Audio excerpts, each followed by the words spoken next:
On va prendre nos Bibles dans le livre d'Ésaïe au chapitre 32. Chapitre 32.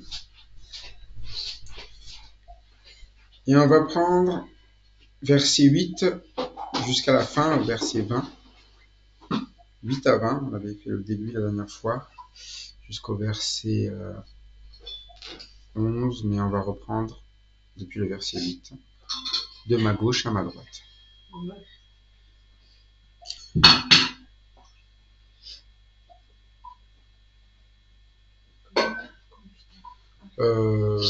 Un verset chacun. Mais celui qui est noble forme de nobles desseins et il persévère dans ses nobles desseins. Femme à sous sang, trouvez-vous, écoutez-moi, fille trop sûre de vous, prêtez l'oreille à ce que je dis. Dans un an et quelques jours, vous trouverez indolente, car sans l'effet de la vendange, la récolte n'arrêtera pas.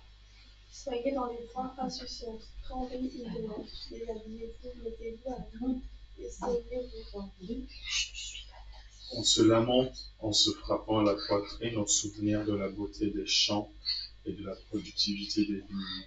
Sur la terre de mon peuple croissent les épines et les ronces, même dans toutes les maisons de plaisance de la cité joyeuse. Le palais est abandonné, la ville bruyante est délaissée, la colline et la tour serviront à jamais de caverne. Les ânes sauvages y joueront, les troupeaux y paîtront. Jusqu'à ce que l'Esprit soit déversé dans nous sur nous, alors le désert se transformera en verger et le verger sera assimilé en forêt. Alors la droiture habitera dans les déserts, et la justice aura sa demeure dans le verger. L'œuvre de la justice sera la paix, le fruit de la justice le repos, et la sécurité pour toujours. Mon peuple habitera dans un domaine caractérisé par la paix, dans des résidences dignes de confiance, dans des lieux de repos sûrs. Mais la forêt sera précipitée sous la grêle et la ville profondément abaissée. Heureux, vous qui partout semez le long des eaux et laissez sans entrave le cri du peuple et des âmes. Ok. On se rappelle la dernière fois que dans ce passage, on parle d'un règne de justice venant d'un roi, justement qui fait confiance au final à la justice de Dieu pour devenir lui-même un roi qui devient un abri, qui devient quelqu'un qui veille sur les autres. Mais on sait que la plupart des gens, lorsqu'ils règnent, lorsqu'ils agissent, en fait, ils agissent pour avoir les choses. Ce sont des personnes qui peuvent être fourbes, des personnes qui, à un moment donné, quand ils veulent quelque chose, eh bien, se dirigent comme ils l'entendent, donc ils se donnent au mal.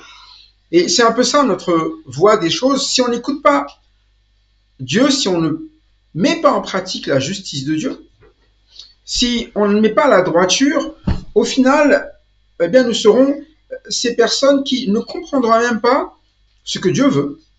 Hein, on a des oreilles, on a des yeux, mais ils sont bouchés. On a des oreilles, mais on n'est pas attentif.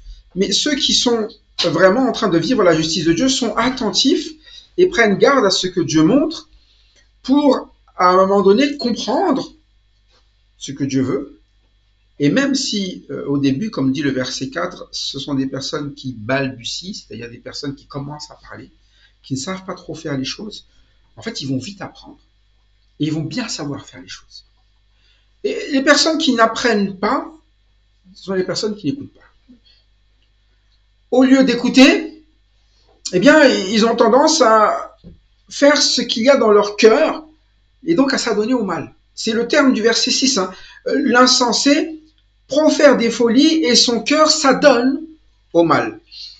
Mais il fait quoi? Il commet l'impiété, il dit des faussetés contre l'Éternel pour laisser à vide l'âme de celui qui a faim. Et c'est ça, quand on n'écoute même plus Dieu, on dit n'importe quoi sur Dieu. Typiquement, les avis que les gens ont sur Dieu, ce sont des avis parce qu'ils n'écoutent pas. D'ailleurs, c'est un peu, vous savez, quand vous avez des gens en classe qui n'écoutent pas, vous leur posez une question, ils vont dire, qu'est-ce que tu penses de ça? Et comme ils n'écoutent pas, ils vont répondre, s'ils doivent répondre n'importe quoi. C'est exactement la même chose. C'est-à-dire que c'est pas comme si Dieu ne parlait pas. C'est pas comme si Dieu ne disait pas les choses. Mais comme on ne veut pas entendre, parce qu'on veut suivre notre cœur, au final, on dit n'importe quoi, mais n'importe quoi contre qui? Contre Dieu. Et quand on dit contre, c'est pas forcément qu'on est là en train de s'opposer à Dieu, mais nos paroles donnent une définition de Dieu, ou parlent de Dieu, sans connaître Dieu. Parfois, on pense que Dieu est comme un homme, qui fait des erreurs. On pense que Dieu est quelqu'un qui nous amène parfois des choses qui sont injustes. Pourtant, dès le départ, il dit, le roi règne selon la justice. C'est-à-dire que quand il règne à l'écoute de Dieu, ça va être juste. Toujours. Mais c'est normal que l'homme ne comprenne pas, et c'est le passage qui le dit, à un moment donné, il ne comprend pas parce que il n'y a que le cœur des hommes légers qui sera intelligent pour comprendre. Et quand on n'a pas, un cœur qui est un cœur léger, quand on a un cœur avec tous ses péchés, quand on est une personne qui n'est pas à l'abri dans le Seigneur, on agit comme on a toujours agi, comme des insensés. Alors qu'on veut la place, du roi, c'est-à-dire du noble. On veut diriger, on veut faire, on veut prendre le contrôle de tout. Comme un noble qui a le devoir de veiller sur le peuple, mais au final, on est toujours en train de balbutier, comme un enfant, et on n'est pas capable d'avoir des projets, comme on le voit ici au verset 8, des projets nobles pour celui qui est vraiment noble, qui persévère dans des nobles desseins. C'est-à-dire que être noble, ce n'est pas un titre, ce n'est pas une fonction. Être noble, c'est quand on écoute à un moment donné les instructions du roi des rois pour vivre les choses de manière royale ou noble, c'est-à-dire à prendre soin réellement, non seulement de notre vie, mais de celle des autres. Et ce qui est mis en avant ici, c'est les rois, qui sont souvent ceux qui dirigent le pays, mais aussi ils mettent en avant les femmes qui sont dans le pays, qui elles sont insouciantes, c'est-à-dire que elles ne font pas les choses en faisant attention à ce qu'il y a à faire, elles vivent de manière légère, c'est ça quelqu'un qui est insouciant, il ne se soucie pas des conséquences, des choses de la vie, il ne fait pas attention à ce que Dieu veut, ce qui lui importe c'est un petit peu la vie du présent et de se faire plaisir, mais il dit, une femme qui est une femme, on va dire noble en soi, elle se lève et elle écoute la voix de Dieu. Se lever, c'est pas juste écouter, c'est-à-dire qu'on est prêt à y aller. Quand vous êtes debout, c'est un peu comme quand on vous dit, est-ce que tu peux aller chercher ça? Elle dit, oui, j'y vais. Vous savez que la personne, quand elle ne s'est pas levée, vous revenez 5 minutes après, elle y est toujours. Mais je t'ai dit que j'y vais, Mais tant que tu ne te lèves pas, tu resteras là. Et parfois, c'est ça. On écoute la parole du Seigneur, on dit Amen. Mais on n'a rien fait de ce que Dieu dit. Oui, Amen, Amen. Amen, super, Alléluia, tout ce que tu veux. Mais il fallait pourtant obéir. Parce que la parole, elle nous amène à faire quelque chose. Et le faire ici, c'est se lever. C'est pour ça que quand on entend la parole de Dieu, une parole de foi, on est appelé à l'obéissance. L'obéissance, c'est quoi? Quand Dieu parle,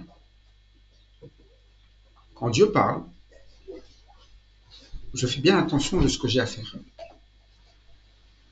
La Bible nous dit de ne pas nous borner à écouter seulement, mais surtout de mettre en pratique. La parole n'est pas un sujet de commentaire, ni un sujet, comme parfois on le pense, de commentaires composés ou de comprendre un petit peu le détail, elle est faite pour être obéie. D'ailleurs, elle est faite pour que, quand vous l'entendiez dans ces paroles, tout un peuple puisse le comprendre. C'est-à-dire qu'il n'y a pas besoin de faire des hautes études, il n'y a pas besoin d'aller dans une école pour le comprendre. Il y a besoin d'y obéir. Aujourd'hui, nous, on croit que les personnes, quand ils vont dans une école, et puis quand ils vont lire tout le temps la Bible, vont dire, là, ça va être des gens plus spirituels. Pas du tout. Moi, j'y suis allé, ça m'a pas rendu plus spirituel. Ce qui rend les choses spirituelles, c'est de mettre en pratique la vie de l'esprit. La parole de Dieu. C'est pour ça qu'un enfant peut le faire. C'est pour ça qu'un enfant, lorsqu'il vient à l'écoute de la parole, il a des desseins, des projets qui sont bons. Le projet, à un moment donné, de justement vivre à un endroit selon la volonté de Dieu et de faire les choses comme Dieu veut. Mais c'est pareil ici pour un roi, comme c'est pareil pour une femme. Mais quand elle ne le fait pas, quand elle ne prête pas l'oreille, quand elle n'a pas envie d'écouter, Eh bien, dans 1 an, quelques jours, voilà le résultat. C'est quoi le résultat? Dit le verset 9.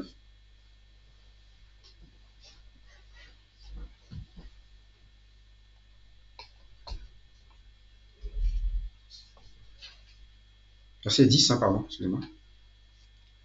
Première partie. Ils disent en voyant, n'avez pas de vision. Dans 1 an et quelques jours, vous quoi il est dit? Vous tremblerez. Et trembler, c'est quoi? Quand quelqu'un tremble, c'est pourquoi? Ou il a froid ou il a peur, mais là, c'est la peur. Et là, vous dites, vous allez t'arriver quelque chose qui va t'effrayer, il va t'arriver quelque chose qui tu ne voulais pas vivre, mais c'est parce que tu n'as pas écouté. Et c'est pas parce que tu vas faire quelque chose, parce que tu penses que c'est bon, que ça va être ça qui va t'amener à bien vivre avec le Seigneur. C'est pour ça que c'était très étonnant. Moi, au début de ma vie spirituelle, je me suis dit, tiens, si je vais à l'Institut biblique, ça va me rendre plus spirituel. Et ça va aller très vite là-bas. Et ces gens me disaient, c'est incroyable. Ando, 1 an et puis 2 ans avec le Seigneur, était déjà à l'Institut biblique, t'es très mature, mais pas du tout. C'était de la totale immaturité pour la bonne et simple raison que Dieu ne m'a jamais demandé. Il m'a demandé d'abord d'apprendre à vivre, à avoir une vie d'église, une vie d'assemblée. Vivre avec les frères et sœurs. Vivre une vie comme c'est écrit dans la Bible. D'ailleurs, à un moment donné, personne dans la Bible ne dit va à telle école, c'est pas écrit ça. Ce qui va être écrit, c'est quoi? Tu as une assemblée, n'abandonne pas ton. Viens à l'écoute dans ton assemblée. La vie d'église est au cœur de la parole de Dieu. Mais pour quelle raison? Parce que c'est là qu'on vient quoi? Prêter. C'est le lieu où on vient prêter l'oreille. Et c'est pour ça que ceux qui ne veulent pas venir, eh bien, ils ne veulent pas prêter l'oreille. Ils ne veulent pas entendre. Ils ne veulent pas écouter. Pourquoi? Parce qu'ils veulent faire ce qui leur. Et c'est souvent ça notre vie. On veut faire ce qui nous plaît. On veut définir comment Dieu rend les gens plus spirituels. Mais Dieu peut amener un enfant à être spirituel. Il suffit juste qu'il prête l'oreille. C'est pour ça que c'est la chose sur laquelle on va assister toujours. Mais si vous ne prêtez pas l'oreille, vous tremblerez.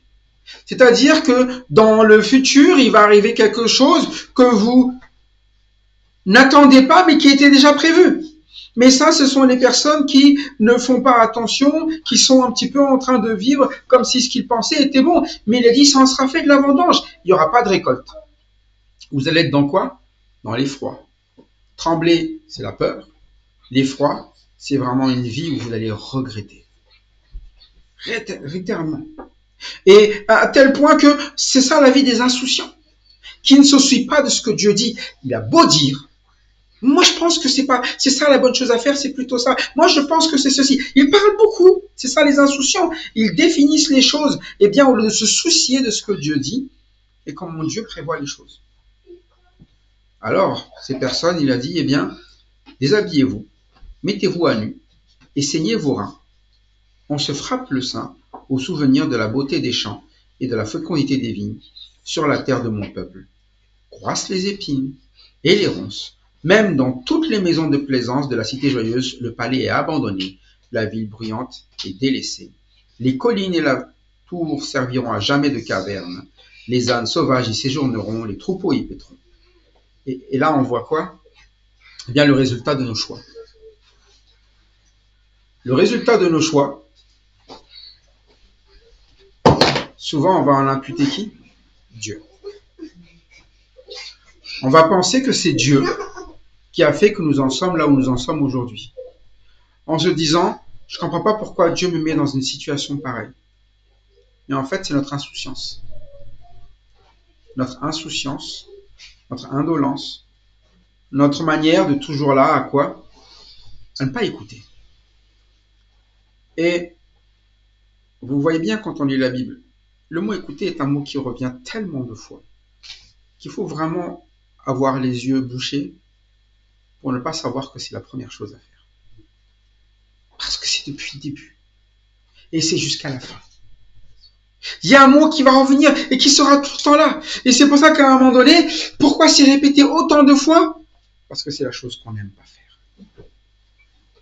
Et ça se montre bien. On voit ce qui est quelqu'un qui est immature, un enfant qui est immature. On sait qu'il est mature parce qu'il ne fait jamais quoi?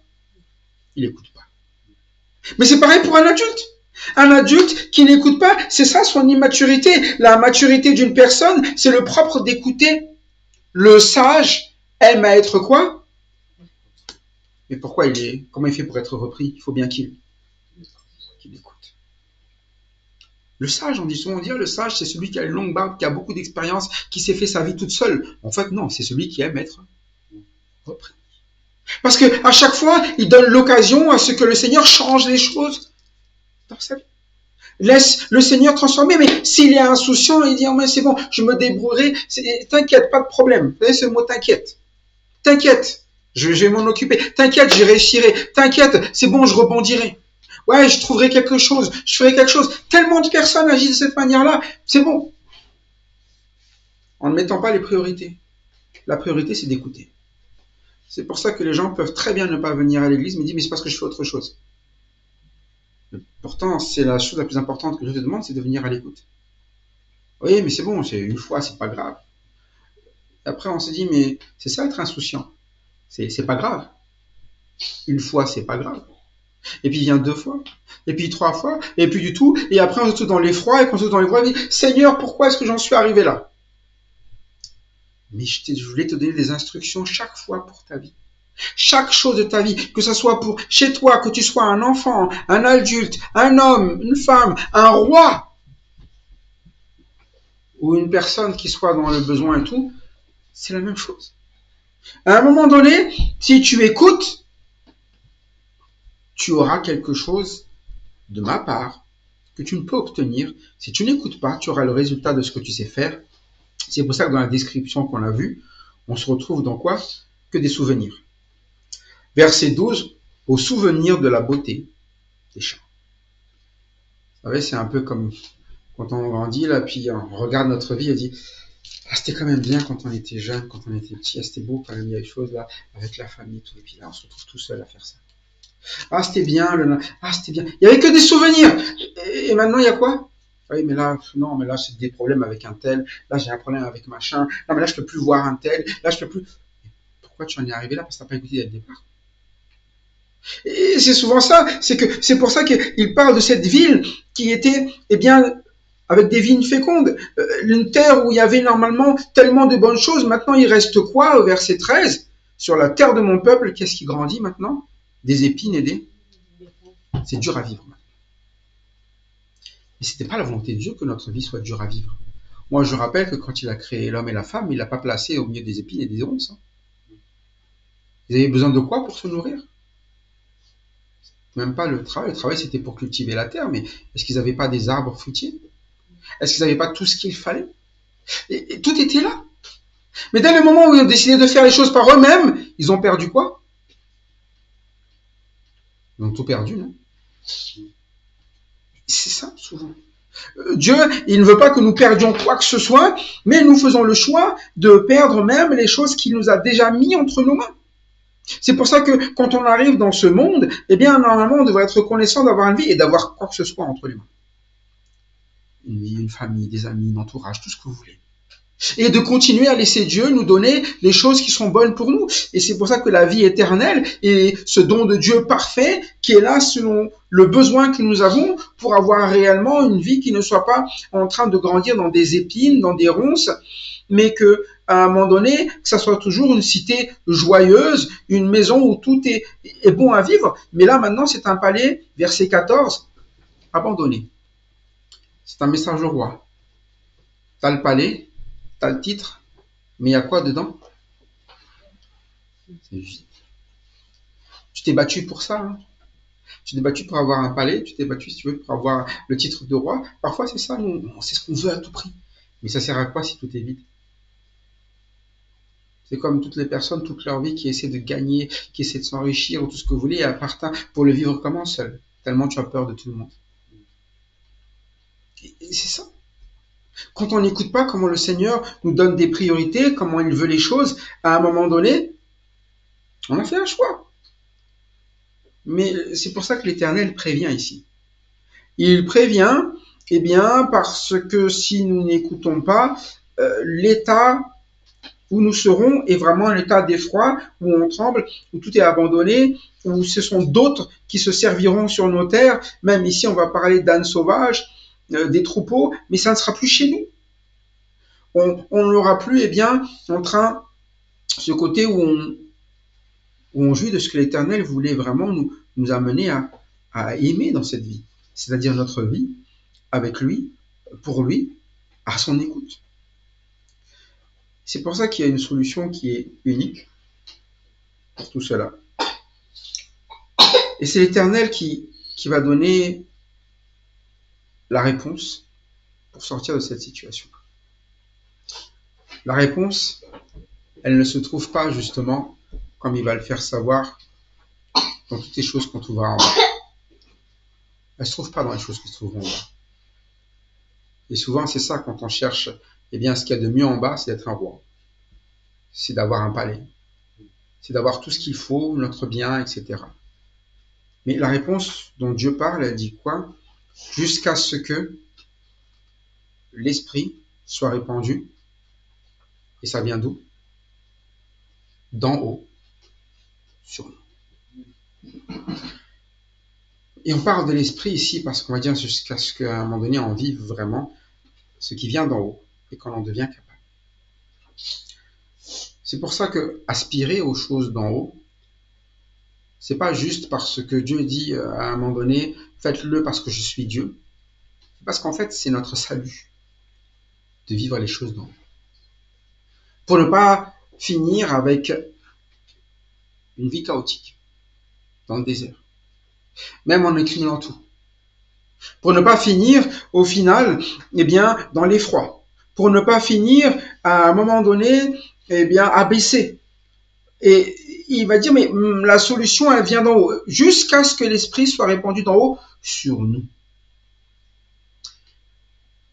Quand on cherche Dieu, on cherche ce qu'il ramène d'en haut. Et c'est vrai qu'on parle de la partie spirituelle, mais sa parole aussi est cette parole qui vient d'en haut. Il y a des choses qu'on ne connaît pas là-haut. Mais quand on reçoit ce qui est d'en haut, on vit ce que tout le monde cherche et qui ne se trouve que là-haut. Et c'est pour ça que parfois, l'humain pense qu'il peut définir ce qu'il y a là-haut. C'est pour ça qu'on dit des faussetés contre Dieu. On dit des faussetés sur ce que Dieu donne. On dit des faussetés parce qu'on ne sait pas, mais Dieu, en fait, il va donner son esprit. C'est-à-dire, quand il va donner son esprit, ça ne peut pas être comme les choses que j'ai dans mon cœur. Il y a quelque chose qui va changer. Et parfois, on se dit, mais pourquoi, à un moment donné, les choses de l'esprit ne sont pas identiques à celles de mon cœur? Parce que ça vient d'en haut et moi, je viens d'en bas. Mais la vraie question, c'est est-ce que tu veux vivre les choses d'en bas ou les choses d'en haut? Celle d'en bas, c'est déjà défini. C'est la condamnation. Et il y a l'enfer, certes, qui est la condamnation éternelle, mais il y a déjà la condamnation simplement de vivre une vie éloignée de Dieu, qui est déjà d'être dans un désert sur cette terre, avec des épines et des ronces. Mais la vie spirituelle, celle où c'est Dieu qui la donne, celle qui vient d'en haut, il explique que le désert, par elle, peut devenir quoi? Un verger. Un verger, c'est là où il y a des arbres fruitiers. Un désert, qu'est-ce qu'on y trouve normalement? Rien. Et passer d'un désert à un verger, c'est fort quand même. C'est-à-dire qu'on parle d'un endroit où on ne devrait rien trouver à un endroit où on a de quoi se nourrir complètement. Et c'est ce qu'il explique. À un moment donné, vous faites les choses et je vais vous dire ce que vous obtenez. Mais moi, je vous dis d'abord ce que vous obtenez quand c'est moi qui fais les choses. Votre désert, là où vous n'avez plus rien, là où vous avez bâti pour obtenir cela, en fait, si vous me laissez faire, je vous amènerai à un endroit qui s'appelle un verger. Et ce verger-là, il y a de quoi s'en nourrir, mais ce verger sera considéré, il est dit comme quoi? Il est dit comme une forêt. Propre d'une forêt, c'est que c'est plein d'arbres. Un verger, il y a des arbres qui sont là, qui sont alignés, mais là, une forêt, c'est une masse. Et là, c'est là qu'il dit, mais en fait, non seulement ça sera un lieu où vous nourrirez, mais il y aura de l'abondance, mais il y en aura pour tout le monde, il y en aura beaucoup. Plus qu'un palais ne peut vous donner. Votre palais, il est déserté. Moi, vos déserts, je les remplis. avec de quoi nourrir votre vie.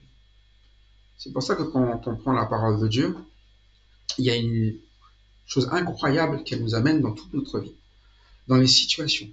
Moi, je le vois au travail. J'arrive, je dis, mais il y a des choses que tu vois parce que la parole de Dieu l'a déjà mis au clair, et il y a des solutions qu'il te donne parce que la parole de Dieu t'a déjà dit comment le vivre.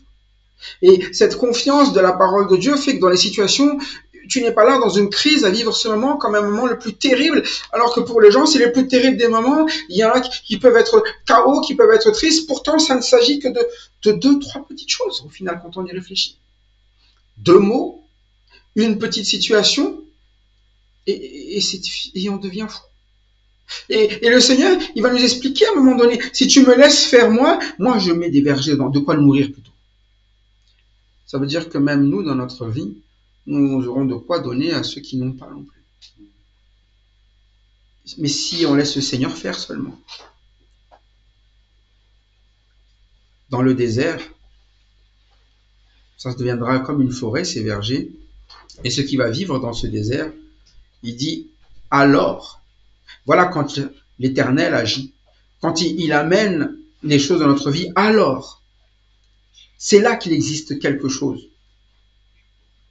qu'un roi devrait avoir, que les princes devraient avoir. La droiture habitera dans le désert et la justice sera sa demeure dans le verger. Il y a un parallèle ici avec la première partie, avec les rois et les princes qui vivent dans les palais, qui ont tout ce qu'il faut, qui ont toute la direction, qui devraient diriger avec la justice, gouverner avec la droiture. Il dit mais en fait la droiture, on va la trouver dans le lieu où personne ne le cherche, et c'est le lieu où tout le monde peut y accéder, et à la portée de tout le monde. Dans le désert, c'est la portée de tout le monde. Dans le désert, vous pouvez avoir la droiture. Dans le verger, vous pourrez avoir la justice. Et c'est pour ça qu'à un moment donné, c'est ça le ciel. La droiture et la justice existeront toujours. L'or et l'argent, comme nous on le conçoit, les choses matérielles, les palais, ou tout ce que vos titres de noblesse ou n'importe quoi, ça n'existera pas là. Le seul roi qu'on veut voir, c'est Christ. Parce que justement, lui, que ce soit dans le désert ou que ce soit ailleurs, il a cette droiture. Il y a cette justice. Et avec lui, c'est ça qu'on va vivre. Et quand il y a la justice, quand il y a la vraie justice, quand celle de Dieu est appliquée dans une vie, la justice va avec quoi, dit le verset 17? Les obéirants, le roi, La tranquillité. La tranquillité. L'œuvre de la justice, c'est la paix ou la tranquillité. Mais c'est ça la tranquillité. Vous n'êtes pas troublé par toutes les choses de cette vie. Et au ciel, il n'y aura pas de troubles. Vous n'êtes pas là, des angoisses, qu'est-ce qui va m'arriver, comment je vais faire, quelle situation, j'en tremble, des froids, etc. Mais c'est déjà ça que nous avons lorsque nous laissons l'Éternel combler notre désert. Quand nous laissons son esprit agir, c'est pour ça qu'il donne sa parole. Sa parole nous permet de vivre la vie de son esprit. Quand vous prenez la parole de Dieu pour vie, eh bien Dieu, à un moment donné, agit par son esprit dans notre vie aussi. Et il y a une œuvre, c'est ça la justice. Quand c'est vraiment le règne du Seigneur qui se vit, il y a cette paix. C'est pour ça qu'il y a une vraie corrélation entre la parole et la paix.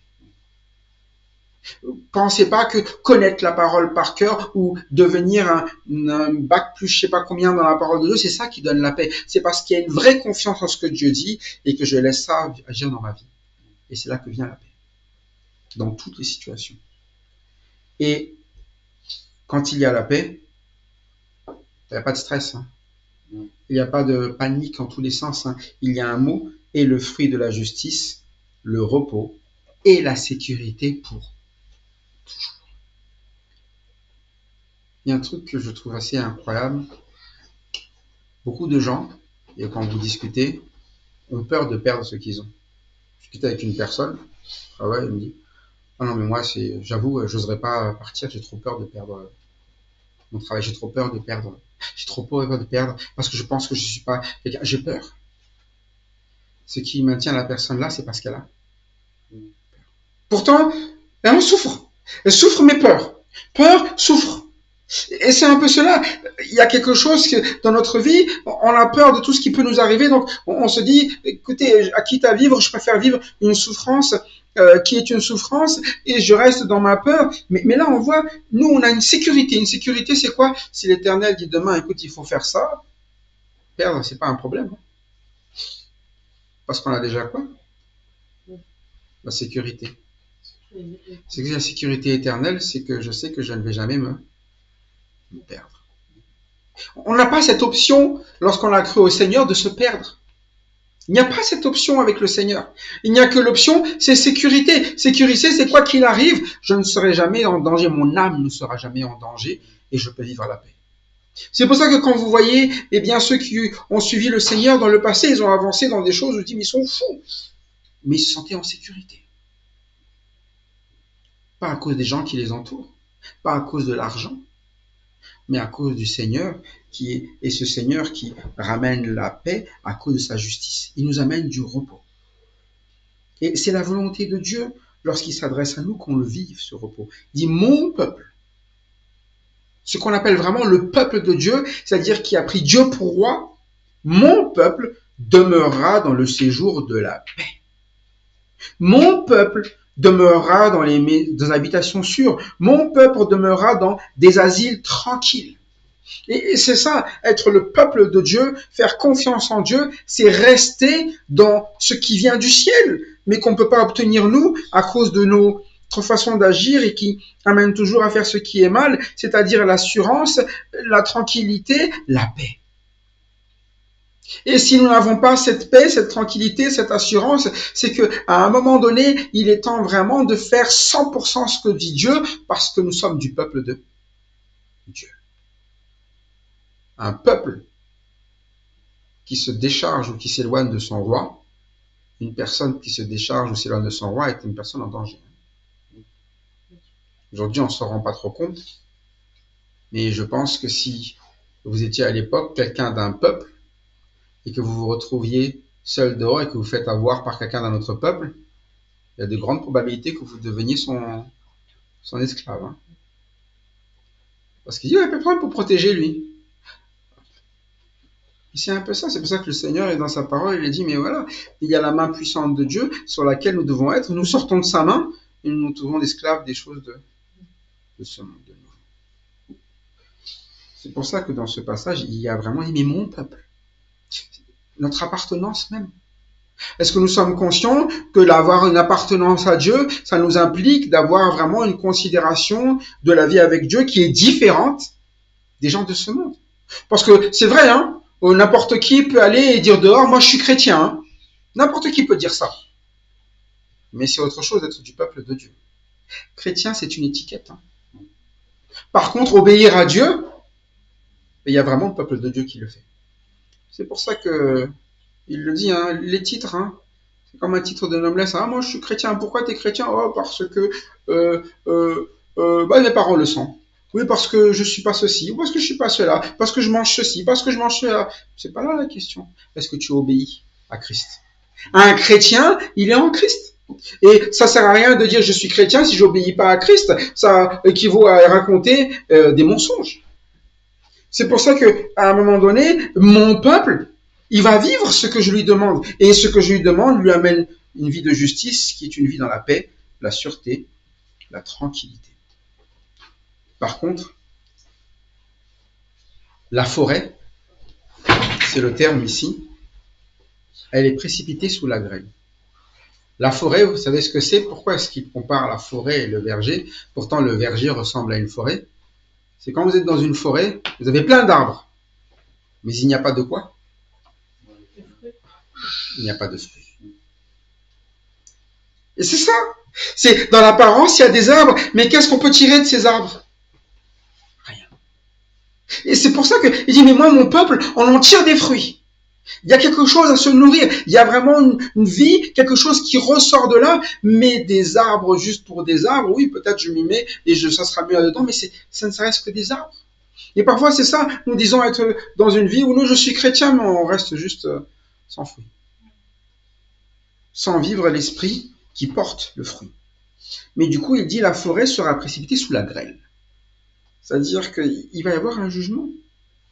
Et la ville, profondément abaissée. Il y a tout. On est à l'abri, soi-disant, parce qu'on a fortifié les choses en allant palais, mais même une ville, il va l'abaisser ici.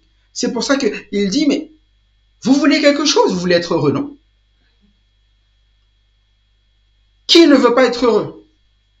Sauf que quand on dit, eh bien, comment être heureux? Il dit, non, mais c'est chacun la conception du bonheur. Bon, ben, écoute, tu te retrouveras dans ton malheur. Hein. Celui qui t'a créé, je pense qu'il sait mieux que toi comment te rendre heureux. Nous, on se croit parfois comme Dieu, donc on pense savoir tout. Et on le voit bien, toute créature, tout ce que nous créons a une utilité parce que nous savons comment ça marche. Si vous prenez une cuillère et que vous essayez eh bien, d'en faire un marteau, ça peut marchoter, mais ça ne fonctionne pas bien. Et imaginez-vous, vous passez à une cuillère à une personne qui n'a jamais vu une cuillère de sa vie. Est-ce que vous pensez qu'il va deviner que c'était pour manger au début?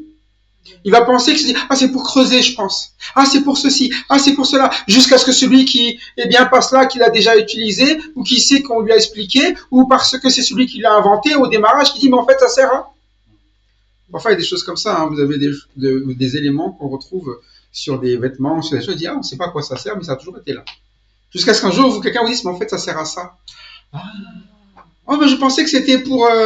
Et moi, ça m'est arrivé plein de fois, hein, que ce soit des éléments dans la cuisine, dans la salle de bain, des choses, et parfois on les utilise bizarrement, jusqu'à ce qu'on nous explique. Mais c'est ça, c'est le Créateur, il va vous expliquer, mais comment être heureux? C'est moi qui vous ai créé. C'est moi qui sais comment vous pouvez bien vivre. Et vous utilisez mal votre vie. Vous utilisez votre vie en pensant, je vais arriver comme ça. Mais en fait, vous n'avez pas été fait pour être ça, ça va faire mal. Vous allez vous abîmer. Parfois, vous savez, vous n'avez pas d'ouvre-bouteille, vous pouvez utiliser des choses pour ouvrir des ouvre-bouteilles, mais quand vous utilisez trop souvent, ça abîme l'objet. C'était fait pour ça. Ah, ça marche, mais oui, ça marche, jusqu'à ce que ça soit. Mais c'est ça parfois dans notre vie. Nous essayons de faire les choses sans Dieu, et on dit, ah, ça marche. J'ai pas écouté Dieu, mais vous voyez, ça marche. Et puis vient le moment quoi? On tremble, vient l'effroi 1 an après. Vient la forêt, les grêles descendent. Vient la ville et elle devient abaissée. Mais il dit, heureux, vous qui partout semez le long des eaux et qui laissez sans entrave le pied du bœuf et de l'âne. Il parle ici à un moment donné dans ses paroles de la manière de vivre. Où que nous soyons. Quand vous travaillez, c'est ça semer. Hein. Quand vous semez, c'est pour obtenir quelque chose. Ne semez pas n'importe où. Hein. L'endroit où vous devez vous tenir, c'est être à côté de quoi? Le long de... Le terme, hein. Le long des eaux. Et c'est ça, quand on vit dans cette vie, quand on travaille, on reste à proximité de la source qui va pouvoir non seulement nous nourrir, mais qui va pouvoir faire fructifier tout notre travail. Et c'est pour ça qu'on compare souvent l'eau avec l'esprit, la parole, c'est parce que c'est la source qui nous permet d'avoir la vie qui fructifie. Et tout ce qu'on fait tourne autour, le long de la parole, le long de ce qu'est la vie de l'esprit. Tout tourne autour de ça, dans tout notre travail. C'est pour ça que quand on fait des choix, il ne faut jamais que ça nous éloigne de la source. Vous savez qu'auparavant, quand les gens voyageaient, ils voyageaient toujours en essayant de longer l'eau. Hein. C'est logique, non? Si j'ai plus d'eau, c'est grave pour moi. Si j'ai plus la parole, c'est aussi grave. Hein. Si je ne mène plus les vies d'en haut, c'est grave. Si je ne fais plus rien en tournant autour de cela, ça devient grave. C'est pour ça qu'il dit « Heureux ». Vous qui partout semez le long des eaux. Parce que c'est là où il faut être, c'est là où il faut travailler, là où la parole est, là où il y a une vie, et bien autour de cette parole, autour de la vie de l'esprit, et qui n'empêchait pas quoi? Le bœuf et l'âne de travailler, c'est-à-dire, il faut se laisser à un moment donné ce bœuf et cet âne faire le travail. Le travail du bœuf et de l'âne, c'est de tirer un peu la charrue et de permettre à ce que à un moment donné, toutes ces graines, elles rentrent et portent quelque chose qui est le fruit. C'est le symbole du travail, l'œuf, l'âne et le bœuf. C'est pour ça qu'à un moment donné, il faut laisser travailler, ce qui va permettre bien à ce que ce qu'on a semé puisse croître. Et quand on met des entraves, c'est qu'on empêche de. Et parfois, c'est ça, on empêche que ceux qui sèment la parole travaillent dans notre vie, que ceux qui travaillent dans notre vie. Et on dit non, mais c'est bon, je n'interviens pas, je n'ai pas besoin. Et c'est pour ça qu'à un moment donné, dans tout ce passage, il va toujours décrire ici, mais en fait, vous avez le choix, soit d'avoir le titre, et c'est ça, souvent on veut avoir le titre de chrétien, on aime bien avoir une appartenance à une religion, soit vous faites le choix d'être vraiment de mon peuple et de faire comme je vous dis, restez près de la source, et ainsi vous serez heureux.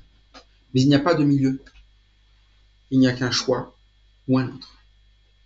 La source, il n'y en a qu'une. Il y a des eaux, mais il n'y a qu'une source.